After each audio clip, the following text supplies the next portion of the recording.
Shalom, nama saya Muhammad Yuldi. Inilah kesaksian saya. Saya berasal dari keluarga yang belum mengenal Kristus. Saya anak bungsu dari 12 bersaudara. Masa kecil saya mempunyai keluarga yang sangat taat beribadah. Banyak hal-hal agama yang harus saya pelajari dari sejak kecil yang menuntut saya untuk menjadi pribadi yang jauh lebih baik ke depannya.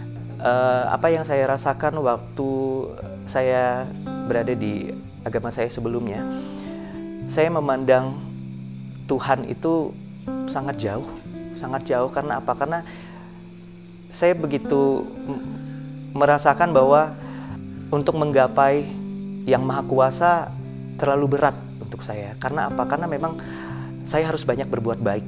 Terus saya harus menjalankan ibadah yang memang itu adalah satu kewajiban. Berawal di tahun 2006, saya waktu itu bekerja di Jakarta. Saya punya sepupu saya meminta untuk mengirimkan satu buletin yang memang untuk salah satu gereja di Palangkaraya.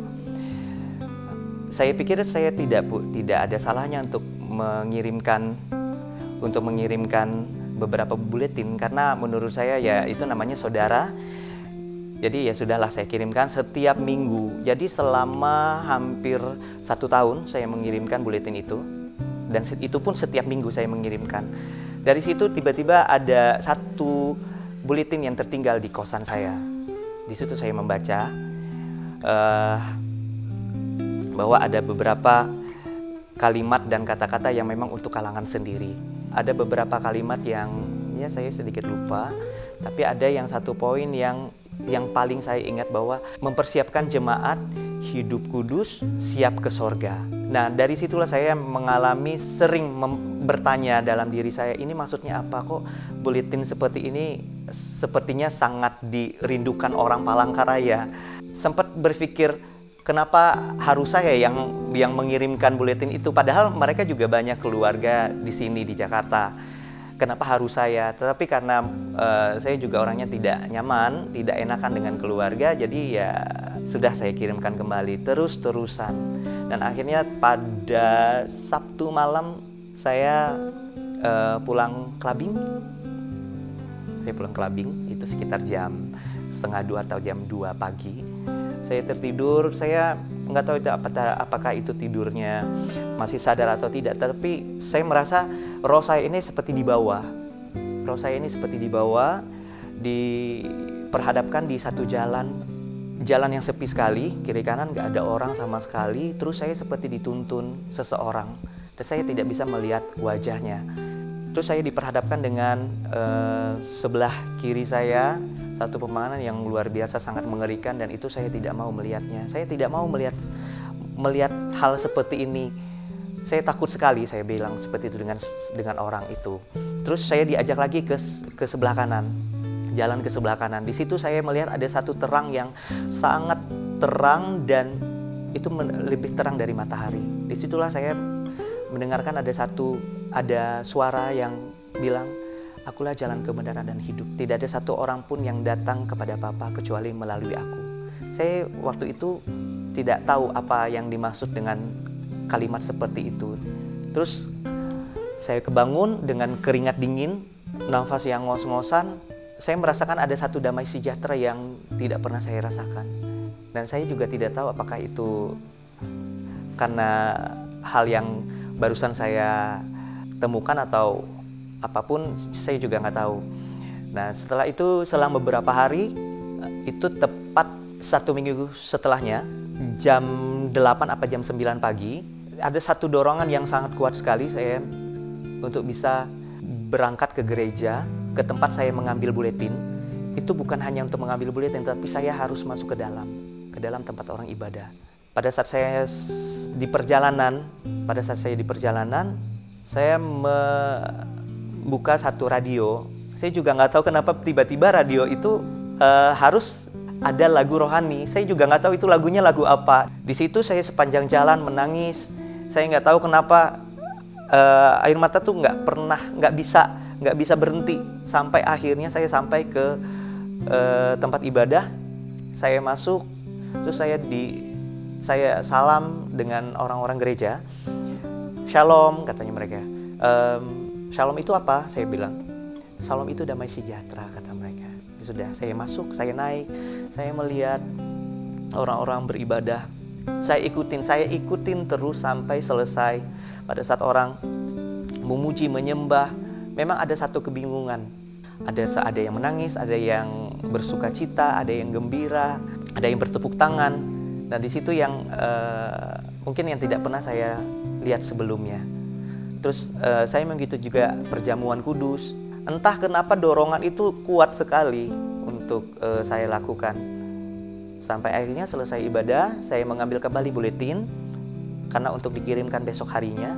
Setelah ibadah, saya pulang. Disitulah kembali damai sejahtera itu memenuhi hidup saya yang tidak pernah saya rasakan sebelumnya.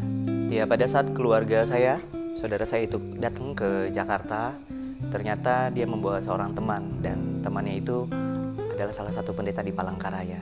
Dari situlah saya sempat berbagi, share kepada beliau bagaimana mimpi saya, kenapa saya harus melewati hal seperti itu. Jadi ternyata tanpa saya habis ngomong pun, Pak Pendeta itu langsung seperti ini. Tuhan telah memilih kamu, Dek, katanya. Tuhan telah memilih kamu menjadi anaknya, dan itu kamu harus responi. Saya bingung, waktu itu Tuhan.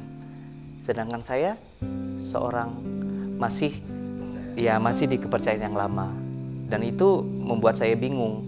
Setelah saya mendapatkan penjelasan dari Pak Pendeta tersebut, saya memang masih belum untuk memutuskan untuk berpindah keyakinan, karena saya masih bingung. Terus terang saya bingung karena apa? Karena saya masih memikirkan orang tua saya, masih memikirkan keluarga saya di sana. Saya masih mengerjakan ibadah saya, dan saya juga setiap minggu ke gereja untuk beribadah. Itu berlangsung kurang lebih 6-7 bulan. Setelah 6-7 bulan, saya masih mengirimkan buletin itu secara setiap minggu untuk saudara saya. Kembali saya diingatkan dengan suara hati saya. Suara hati saya selalu berkata, ayo, kamu harus lebih, kamu harus meresponi dengan apa yang kamu rasakan saat itu. Kembali saya merasakan damai sejahtera yang tidak pernah saya rasakan sama sekali. Setelah saya mengambil keputusan yang paling berani dalam kehidupan saya dibaptis, saya percaya Yesus. Perasaan setelah dibaptis, saya tidak tahu bagaimana nasib saya ke depan apabila keluarga saya tahu.